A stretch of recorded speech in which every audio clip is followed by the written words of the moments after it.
Hola a todos, mi nombre es Nora Boyoki y en esta ocasión vamos a abordar el tema de la desnutrición infantil.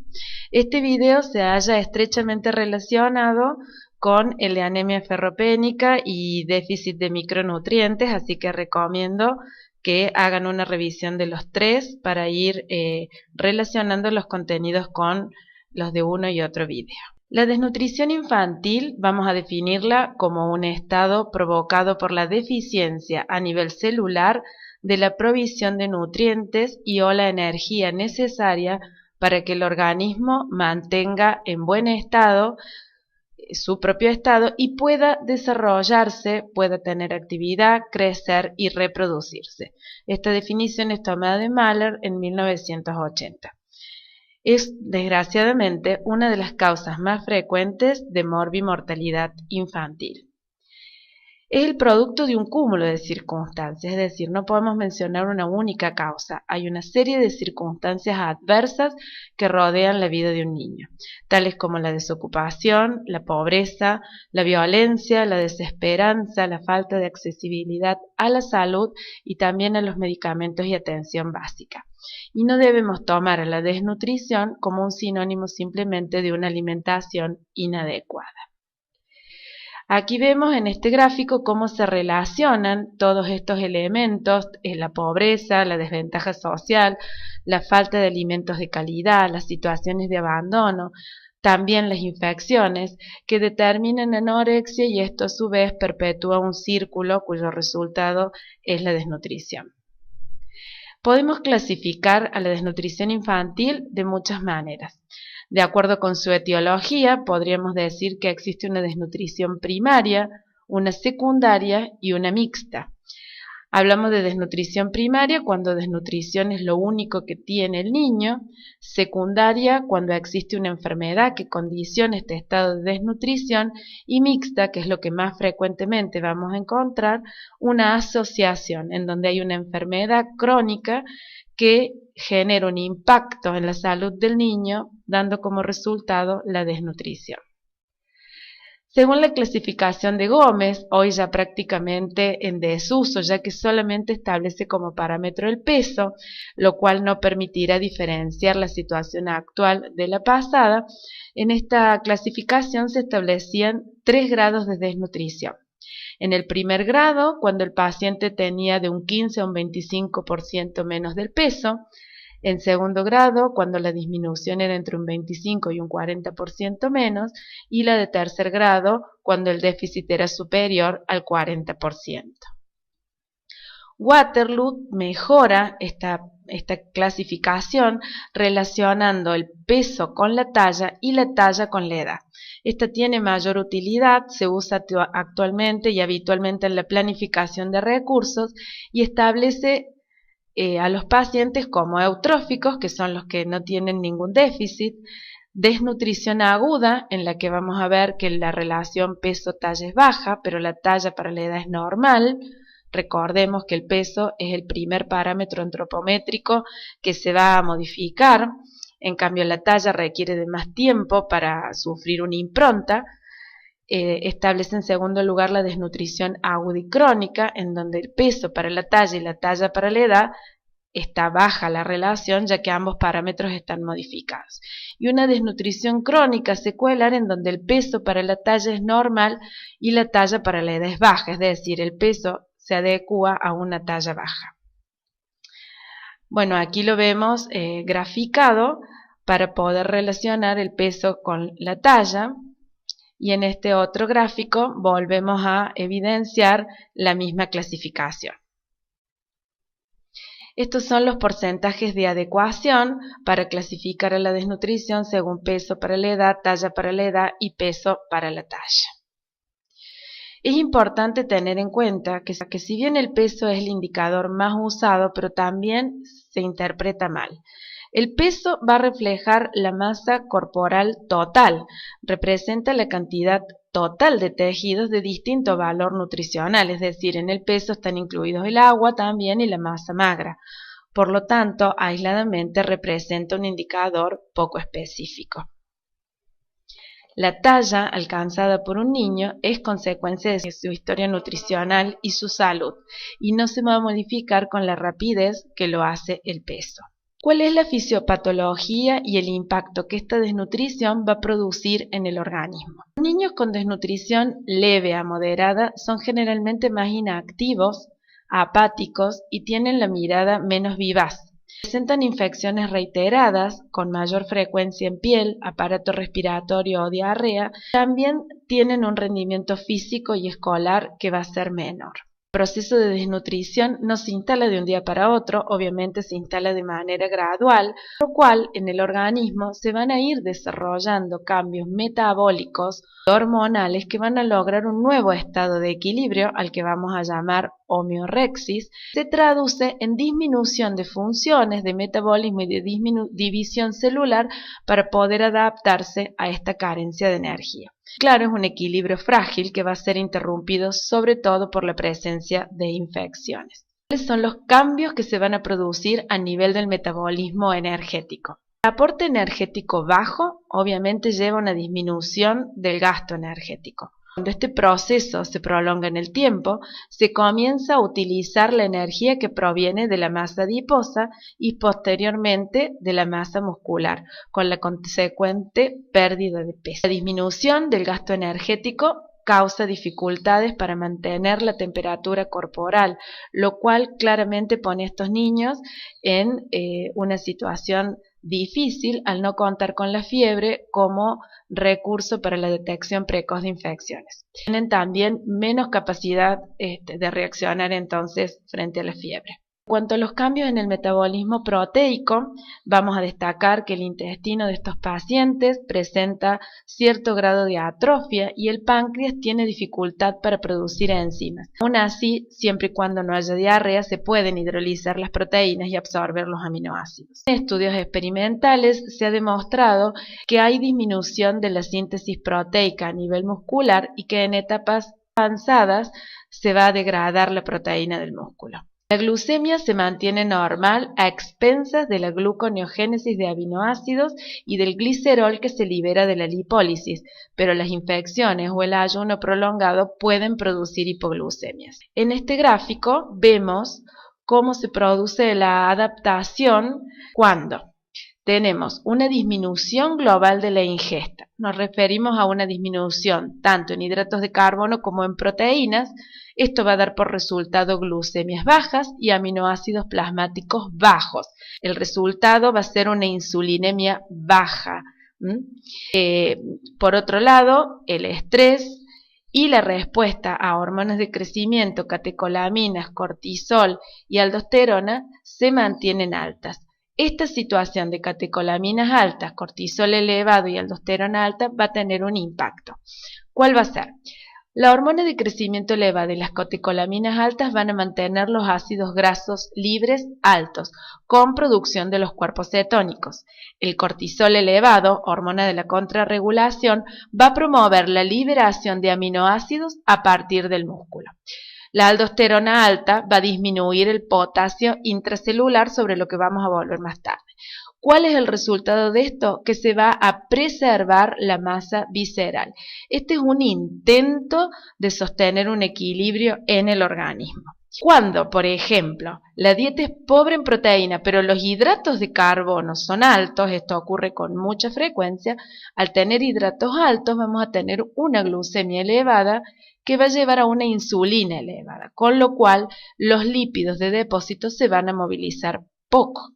La hormona de crecimiento se va a mantener elevada, manteniendo esta escasa movilización de los lípidos de depósito.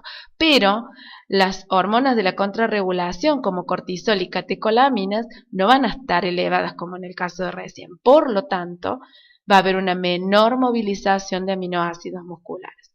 El resultado de la escasa movilización de los lípidos y de la menor movilización de aminoácidos musculares va a ser la depresión de las proteínas viscerales y la desadaptación. Es por esto que hablamos, o que se decía tradicionalmente, que el kwashiorkor, que es la dieta pobre en proteínas, representa una mala adaptación del organismo al estado de nutrición. ¿Cuáles son los cambios hematológicos que vamos a observar en estos pacientes? En ellos va a haber una menor demanda de oxígeno porque hay menor masa corporal y porque dijimos que hay menor actividad física. Hay una disminución de la síntesis de hemoglobina por derivación de aminoácidos a la síntesis de otras proteínas, como vimos en los cuadros que antecedieron esta diapositiva. La deficiencia de folatos también es común, sobre todo la vamos a ver cuando se reinicie la eritropoyesis. Recomiendo ver el video de las anemias carenciales para completar estos conceptos. La baja ingesta de energía y de proteínas va a tener como resultante una reducción en la actividad física, es decir, el niño que dijimos que era inactivo y que era apático, va a tener como resultado una disminución de la masa corporal y una baja disponibilidad de aminoácidos. Por lo tanto, la reducción de la actividad física y la disminución de la masa corporal va a traer aparejado una menor demanda de oxígeno por los tejidos. Y la baja disponibilidad de aminoácidos obviamente va a disminuir la síntesis de la hemoglobina. Por lo tanto, el resultado final es una reducción en la concentración de la hemoglobina. Otras alteraciones presentes, volvemos al potasio. Hay una deficiencia de potasio que deprime la síntesis de proteínas, disminuye la captación de glucosa por la célula y disminuye la osmolaridad urinaria. Hay una hiponatremia paradójica, el sodio puede estar diluido o ingresa a la célula por una disminución del potasio. También es verdad que en estadios avanzados de la desnutrición, la propia bomba de sodio-potasio TPasa va a reducir su actividad. Y en cuanto al calcio, vamos a ver que se mantiene por la acción de hormonas como paratiroide y calcitonina, descendiendo finalmente en las formas graves de desnutrición. La deficiencia de magnesio se produce por la disminución de la ingesta y también hay déficit de zinc causando anorexia, diarreas, alteraciones en la inmunidad. ¿Cómo se van a ir afectando nuestros órganos y sistemas a partir de la desnutrición? A nivel del aparato cardiovascular, vamos a tener como alteraciones asociadas a nuestro estado de desnutrición la disminución del gasto cardíaco, obviamente del volumen sistólico y de la tensión arterial, con un volumen plasmático normal y un volumen eritrocitario disminuido. Ya hablamos previamente cuál era la causa de la disminución del volumen eritrocitario. A nivel hepático, la disminución de la síntesis proteica, va a haber una producción lenta de energía desde la galactosa y la fructosa, una gluconeogénesis disminuida y una secreción biliar también disminuida. La desnutrición, como vemos, va a ir afectando todos nuestros órganos y sistemas. A nivel del aparato genitourinario vamos a tener disminución del filtrado glomerular, dijimos que iba a haber menor excreción de sodio y fosfatos y hay frecuentes infecciones urinarias. A nivel de aparato digestivo, y estos son quizá los hallazgos más importantes, y disminución del ácido clorhídrico, con lo cual estos pacientes pierden una defensa importante frente a infecciones, sobre todo de origen alimentario. Hay una motilidad intestinal disminuida, disminución de las enzimas pancreáticas, que ya lo vimos, y una atrofia vellositaria, con lo cual este aparato digestivo, lo poco que reciba, lo va a absorber menos. A nivel del sistema inmunitario, todos los elementos van a estar comprometidos en algún momento, con células T muy disminuidas, disminución de las inmunoglobulinas A en las secreciones, disminución del complemento, respuesta inmunitaria de fase aguda alterada. Todo esto nos lleva a la fácil deducción que estos niños van a ser muy susceptibles a las infecciones. Recapitulando, infecciones frecuentes, sin respuesta a la fiebre, vemos que en ellos cualquier proceso infeccioso puede adquirir mayor severidad y gravedad. A nivel endocrinológico, lo dijimos previamente y lo reiteramos, menor secreción de insulina, disminución de los niveles del factor de crecimiento insulínico, aumento de la hormona de crecimiento y el cortisol aumentado. Aquí establecemos una diferencia entre marasmo y kwashiorkor. No es que siempre se tiene una o la otra, desgraciadamente ambas formas de desnutrición también pueden coexistir, pero a los fines didácticos vamos a establecer algunas diferencias que pueden ser de utilidad. El marasmo va a predominar en la población urbana, va a aparecer en lactantes pequeños, con poco tiempo de amamantamiento, la anemia va a ser ausente o leve al principio, las proteínas plasmáticas van a estar normales, su inmunidad va a estar siempre alterada, al principio los signos de avitaminosis van a estar ausentes, no va a presentar edema, su masa grasa va a estar francamente disminuida y no va a presentar el hígado graso. El kwashiorkor va a predominar en la población rural, va a aparecer a partir del año, es decir, posteriormente al marasmo. El amamantamiento en estos niños se produce por mucho tiempo, la anemia va a estar siempre presente, las proteínas plasmáticas disminuidas, la inmunidad alterada, signos de avitaminosis francos, edema presente, lo que establece el diagnóstico diferencial, masa grasa conservada y el hígado graso presente, ya que la disfunción hepática se va a poder manifestar también a través de ictericias y hemorragias. ¿Cómo se hace el diagnóstico de un paciente con desnutrición infantil? Hemos establecido 3 pasos. Un primer paso, que es el paso diagnóstico, en donde vamos a enfocarnos, como siempre y en cualquier patología, a la anamnesis y el examen físico. En un segundo paso, vamos a hacer la evaluación antropométrica del paciente, a establecer el cálculo de indicadores y a ver cómo ha impactado esta desnutrición en el desarrollo de nuestro paciente. Lenguaje, coordinación, motricidad. Y el tercer paso lo vamos a dejar para los métodos complementarios, sea el laboratorio y la radiografía. Aprovecho aquí para rescatar que el diagnóstico de desnutrición es fundamentalmente un diagnóstico clínico. Tanto el laboratorio como las radiografías van a servir de apoyo y para completar, pero siempre el diagnóstico es clínico. En los tratamientos, ¿cuándo vamos a internar un paciente desnutrido? Vamos a tener presente siempre que el desnutrido se va a comportar como un inmunodeprimido, por lo tanto lo ideal es que esté fuera del hospital, que esté en su casa.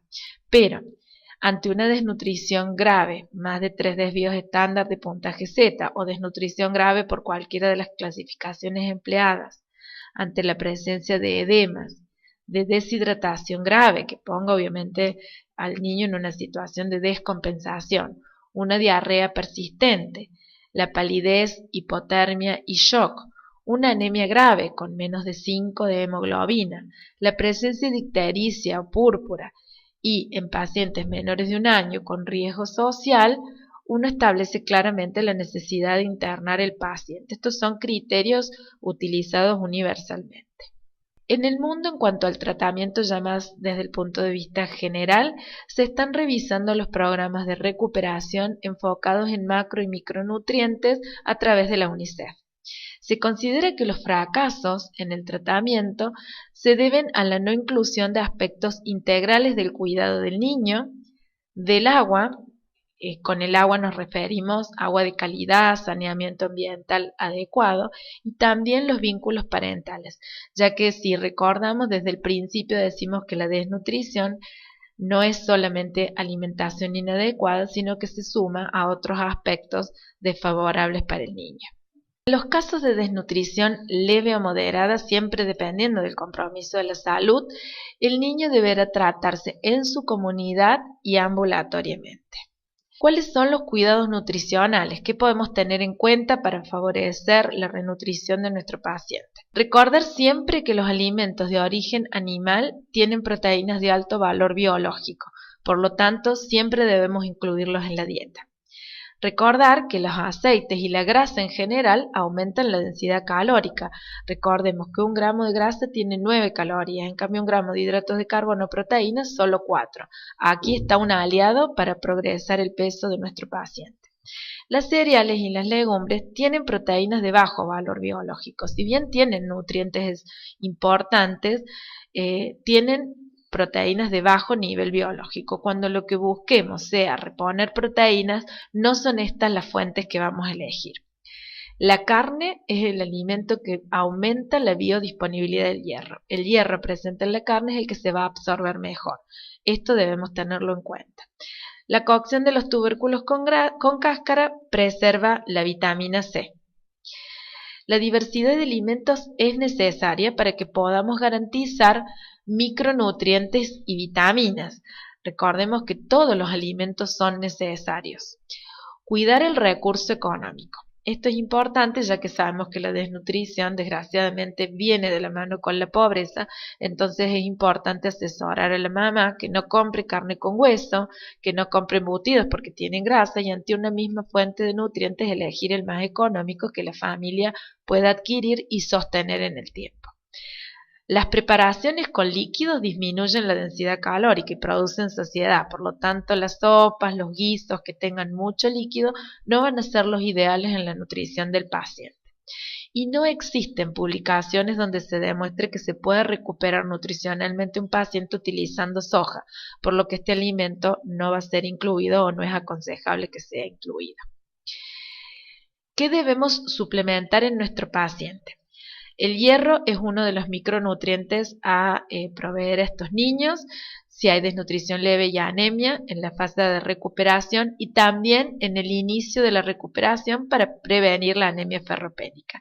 El zinc va a mejorar también el apetito, la vitamina A por su aspecto preventivo con respecto a la morbilidad de muchas enfermedades. En el caso de la vitamina C está muy disponible en la naturaleza en los alimentos frescos, por lo tanto hay que repasar a través de la anamnesis si el paciente está consumiendo verduras, cítricos que la contengan. Y hago aquí una mención a la vitamina D, porque la vitamina D no se va a incluir mientras el niño esté en situación de desnutrición. La vamos a utilizar sí cuando el paciente se recupere. Recordemos que la patología por déficit de vitamina D o raquitismo es una patología del hueso en crecimiento y aquí justamente lo que tenemos en un estadio inicial de la desnutrición, en un primer momento de recuperación nutricional, no tenemos crecimiento como para esperar este déficit, sí cuando el paciente comience a recuperar. Es esencial alimentar al niño con frecuencia y en pequeñas raciones. La actitud alimentaria en general de los niños desnutridos es pobre, por lo tanto presentarle raciones exageradas no va a servir y por el contrario va a generar rechazo. Debemos alentar y mantener la lactancia salvo situaciones particulares como infecciones, por ejemplo, de la mama que serían perjudiciales para su niño.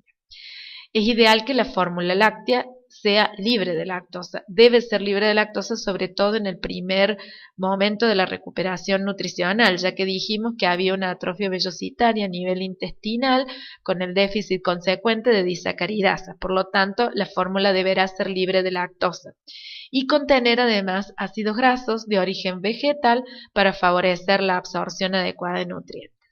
Si el niño no es capaz de comer o la actitud alimentaria es absolutamente negativa, aunque no es lo ideal, se debe indicar una sonda nasogástrica a los fines de recuperar el paciente. Si esa sonda nasogástrica genera residuo gástrico o distensión, se puede pasar a formas de goteo continuo. Estos son estimativamente los requerimientos: agua de 100 a 120 mililitros, 100 calorías, 1 o 2 gramos de proteína, electrolitos, sodio, potasio, magnesio, fósforo y calcio, y oligominerales sin cobre y selenio. Hay que tener en cuenta el síndrome de realimentación que puede presentarse por una inadecuada y rápida renutrición. Es decir, cuando nos apuramos, hay que respetar este estado en el que hay atrofia vellositaria, pobre absorción de nutrientes e ir realimentando progresivamente y de a poco para favorecer una adecuada absorción, un trofismo intestinal y así un aprovechamiento de los nutrientes. Cuando nos apuramos, aparece el síndrome de realimentación, cuya fase inicial va a estar dominada por trastornos hidroelectrolíticos, entre ellos la hipofosfatemia. Entonces allí habrá que restringir los aportes. La rehabilitación nutricional será la fase posterior. Se considera que un niño está en rehabilitación cuando recupera su apetito. Allí vamos a continuar suplementando ácido fólico, zinc, vitamina A, cobre, hierro y si es necesario también la vitamina D. Recordemos que la desnutrición es demasiado pluricarencial a veces. Vamos a ver en este esquema que la vigilancia nutricional, control del paciente, de su antropometría, detectar la anemia, realizar una educación nutricional que ayude a esa mamá a con sus escasos recursos desenvolverse de la mejor manera con su niño. El establecer un paquete nutricional de apoyo van a ayudar a obtener una seguridad alimentaria que redundará en una mejor alimentación. También es importante que evaluemos el neurodesarrollo del niño, ya que la apatía que deja la desnutrición, la ferropenia que se asocia, son todos elementos que atentan contra la escolaridad y el desarrollo del niño. El agua segura, esto es un elemento clave. El saneamiento ambiental adecuado hará que nuestros niños se mantengan lejos de las infecciones que son el fantasma permanente de todo paciente desnutrido. Es a través de la seguridad alimentaria, el cuidado del niño y de su madre, y de los servicios de salud y saneamiento con que vamos a conseguir que reduzcan las infecciones, que mejore la alimentación y con ello que haya un mejor estado de nutrición. Parece mucho, es mucho en realidad, son demasiados los factores que intervienen y a veces es muy poco lo que podemos hacer. Por eso quiero compartir para finalizar esta frase de la Madre Teresa como para alentarnos y unirnos en la lucha contra la desnutrición. Y decía la Madre Teresa, a veces sentimos que lo que hacemos es tan solo una gota en el mar, pero el mar sería menos si faltara esa gota. Muchas gracias por su atención, espero que les haya sido útil y es muy importante que nos familiaricemos con todos estos conceptos por el bien de todos los chicos que esperan lo mejor de nosotros. Muchas gracias.